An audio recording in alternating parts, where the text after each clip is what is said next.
Hello dear students, কেমন আছো তোমরা? তোমাদের জন্য খুব ইম্পর্টেন্ট একটা ইনফরমেশন আমি আজকে নিয়ে এসেছি। তোমরা সবাই জানো ইতিমধ্যে রাজ্য সরকার বাজেট পেশ করেছে এবং সেখানে যে থাম্বনেলটা তোমরা দেখতে পাচ্ছ, এখানে খুব গুরুত্বপূর্ণ বিষয় ছিল ভ্যাকেন্সি, যে কোন পোস্টে কত বা কী ধরনের পরীক্ষা আসতে চলেছে, তার থেকেও গুরুত্বপূর্ণ ছিল রিজার্ভেশন কোন ক্যাটাগরিতে কতটা, সেটা ইনফরমেশন কিন্তু দেওয়া হয়েছে ডিটেলসে। তার মধ্যে যেটা খুব ইম্পর্টেন্ট ইনফরমেশন আমরা পেয়েছি, সেটা হচ্ছে মহিলাদের জন্য সংরক্ষণ 33%। সেক্ষেত্রে একটা প্রশ্ন থেকেই যায়, যারা আনরিজার্ভ মেল রয়েছে তাদের আশাহত হওয়ার কতটা জায়গা তৈরি হলো। দেখো, একটা জিনিস খুব পরিষ্কার যে তোমরা জানো কিনা জানি না, আমি তোমাদের কাছে একটু বলে দিই। ভারতবর্ষে রিজার্ভেশন যে আছে সেটা কিন্তু দু রকম ভাবে হতে পারে। একটা হচ্ছে ভার্টিক্যাল রিজার্ভেশন, ঠিক আছে? একটা ভার্টিক্যাল রিজার্ভেশন যেখানে দেখা যায় যে ধরো পিছিয়ে পড়া যে শ্রেণী বা জাতি আছে তাদের অগ্রাধিকার দেওয়ার জন্য, তাদের আমাদের লেভেলটা সমান করার জন্য বা তাদের একটা জায়গায় পৌঁছানোর জন্য। যেমন তোমরা আগে থেকেই জানো এসসি এসটি ওবিসি ক্যাটাগরিতে কিন্তু রিজার্ভেশন ছিল। সেই রিজার্ভেশনকে, যে একটা জাতিকে তুলে আনা, তাদের অগ্রাধিকার দেওয়া, তাদের সমাজে একটা ভালো রকমের স্থান করে দেওয়া, এই জন্য ভার্টিক্যাল রিজার্ভেশনের স্থান রয়েছে। পাশাপাশি হরাইজন্টাল রিজার্ভেশন কি? হরাইজন্টাল রিজার্ভেশন হচ্ছে মোটামুটি একটা ইকুয়ালিটি দেওয়া, একটা কোনো রকম জাতি ধর্ম নির্বিশেষে একটা জায়গা তৈরি করা। যেরকম ধরো সেখানে ফিমেলদের জন্য রিজার্ভেশন হতে পারে, সেখানে ট্রান্সজেন্ডারদের জন্য রিজার্ভেশন হতে পারে। তো আজকের বাজেটটা দেখে যতদূর আমাদের মনে হচ্ছে, এটা কিন্তু একটা তোমার হরাইজন্টাল রিজার্ভেশনের দিকেই বিষয়টা যাচ্ছে। আশা করি বোঝাতে পারলাম। সেক্ষেত্রে দেখো, আমরা যদি দেখে নিই যে এখানে 33% মহিলা সংরক্ষণ করা হয়েছে রিজার্ভেশনে, সেখানে কিন্তু একটা জিনিস খুব পরিষ্কার, যে বাকি যে পার্সেন্টেজ আছে তার মধ্যে যদি আরও কিছু ক্যাটাগরি ঢুকে যায়, সেক্ষেত্রে কি হবে, যেটা আনরিজার্ভ যারা মেল রয়েছে, যারা ক্যান্ডিডেট রয়েছে, অ্যাসপিরেন্টস রয়েছে, তাদের জন্য কিন্তু একটা সমস্যার জায়গা তৈরি হতেই পারে। কিন্তু এই সমস্যাটা একটু হলেও কমবে এবং আমরা বুঝতে পারবো যে কোন জায়গা তৈরি হচ্ছে। সেটা কিন্তু অনেকটাই, ভ্যাকেন্সি যদি প্রচুর থাকে এর এফেক্টটা কিন্তু তুলনামূলক কম পড়বে। এটা আমরা সবাই বুঝতে পারছি, আমাদের কাছে একদম পরিষ্কার। এবার দেখি যে বাজেটটা পেশ করা হলো সেখানে কি ইনফরমেশন দেওয়া হয়েছে তোমাদের জন্য। দেখো, আমি এই জায়গাটা একটু এনেছি, এই জায়গাটা তোমাদের একটু বুঝতে হবে ভালো করে। সেটা হচ্ছে, দেখো, হাউ ইট উইল ওয়ার্ক।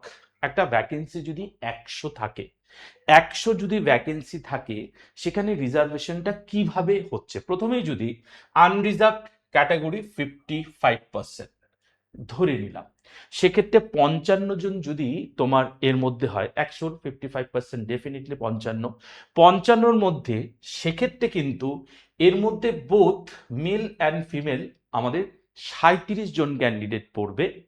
কিন্তু যদি তুমি জেনারেল ফিমেল দেখো, সেটা কিন্তু শুধুমাত্র ফিমেলদের জন্য 18টা কিন্তু ভ্যাকেন্সি থাকবে, শুধুমাত্র জেনারেল ফিমেলদের জন্য। আশা করি বোঝাতে পেরেছি ইনফরমেশনটা।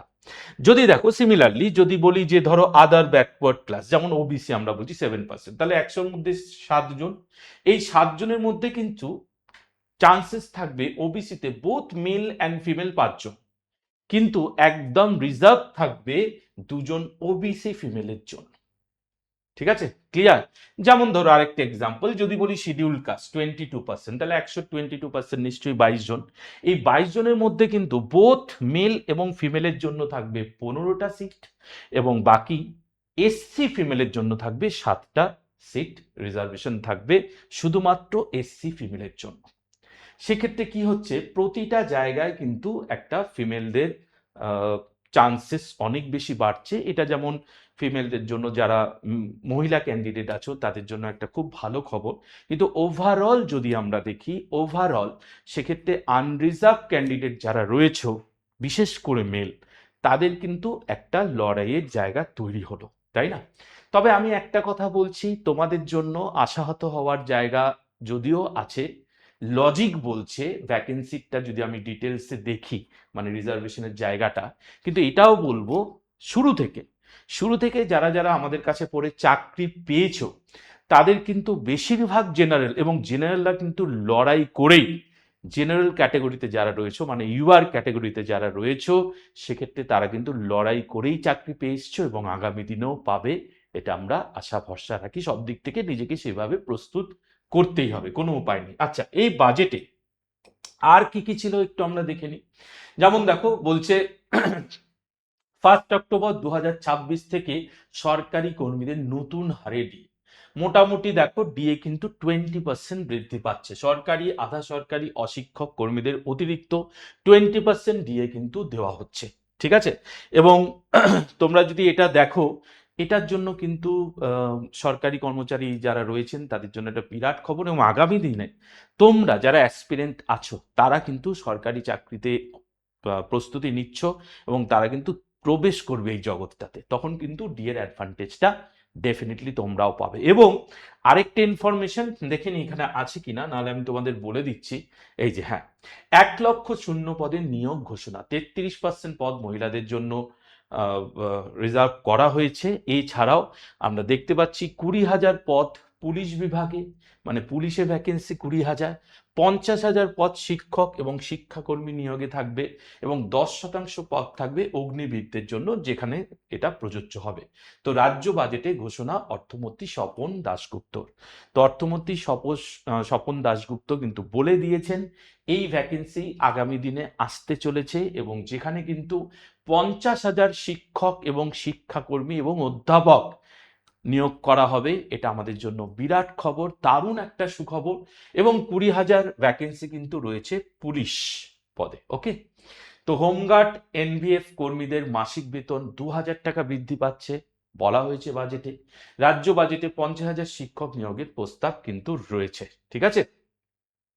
এবং এই যে বাজেট, এই বাজেট কিন্তু আমাদের জন্য, আমরা অপেক্ষায় ছিলাম এরকম একটা বাজেটের, যে আমরা আগামী দিনে প্রচুর ভ্যাকেন্সি নিয়ে একটা জায়গা আসবে, যেখানে আমরা একটা হিউজ চান্স পাবো যারা অ্যাসপিরেন্ট রয়েছে, এবং আমরা যারা শিক্ষক পড়াচ্ছি আমাদের কাছে একটা বিরাট সুখবর জায়গা আসতে চলেছে, তাই না? তো একটা জিনিস মাথায় রাখতে হবে যে আম, এই যে এই ধরনের যে প্রতিবন্ধকতা মনে হচ্ছে, যারা ধরো মেল ক্যান্ডিডেট রয়েছে, আনরিজার্ভ ক্যান্ডিডেট, ইউআর ক্যাটাগরি মানে জেনারেল ক্যাটাগরি, কিন্তু এখান থেকেও আমি বলবো পিছিয়ে পড়ার বা পেছন দিকে তাকানোর কোনো জায়গা নেই। সুযোগ একটু হলেও জায়গাটা কিন্তু ন্যারো হলো, বাট ভ্যাকেন্সি যেহেতু প্রচুর আসছে, সেক্ষেত্রে তোমাদের চান্সেসও কিন্তু ভালো রকম থাকবে, ঠিক আছে। তো সিভিল ডিফেন্স কর্মীদের মাসে দেখো ন্যূনতম 20 দিনের কাজ বাজেটে বলা হয়েছে। বাজেটে পুলিশের সব মিলিয়ে 20,000 নিয়োগের প্রস্তাব কিন্তু এসছে, ঠিক আছে। তো এইভাবে যে বাজেট প্রকাশ হলো, তাতে তোমাদের মতামত অবশ্যই তোমরা জানাবে। কিন্তু দেখো, যে জিনিস সরকার যে পদক্ষেপ নেন, অনিচ্ছা সত্ত্বেও, আশাহত হওয়া সত্ত্বেও আমাদের কিন্তু সেখানে সেই জায়গাটা কিছু কিছু ক্ষেত্রে মেনে নিতে হয়। এবং যেভাবে গত বছরগুলোতে স্বাধীনতার পর এসসি এসটি ওবিসি ক্যান্ডিডেট নিয়ে অনেকেরই এটা নিয়ে একটা সমস্যার জায়গা ছিল, কিন্তু সেখান থেকেও ছেলেমেয়েরা, বিশেষ করে জেনারেল ছেলেমেয়েরা কিন্তু পরীক্ষা দিয়েছে এবং তারা কিন্তু চাকরি পেয়েছে, তারা জয়েন করেছে, তারা কিন্তু নিজেদের লাইফটা সেটেল করে নিয়েছে। তো আজকের বাজেটে তোমাদের কি মতামত, তোমাদের যে জায়গা তৈরি হলো, যারা মেল ক্যান্ডিডেট আছো, যারা ফিমেল ক্যান্ডিডেট আছো, তোমাদের বক্তব্য, তোমাদের মতামত তোমরা অবশ্যই জানাতে পারো। তবে হ্যাঁ, আগামী দিনে প্রচুর ভ্যাকেন্সি আসছে, এটা নিয়ে কোনো সন্দেহ নেই।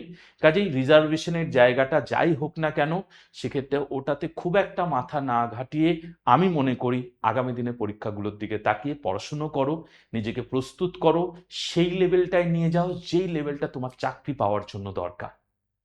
তো আগামী দিনের জন্য অনেক শুভেচ্ছা রইল সবাইকে, ভালো থেকো সবাই।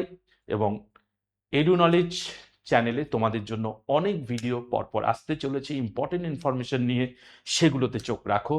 এবং অবশ্যই যারা সাবস্ক্রাইব করোনি চ্যানেলটা, সাবস্ক্রাইব করে নিও সবাই। ভালো থেকো, অনেক অনেক শুভেচ্ছা রইল আগামী দিনের জন্য।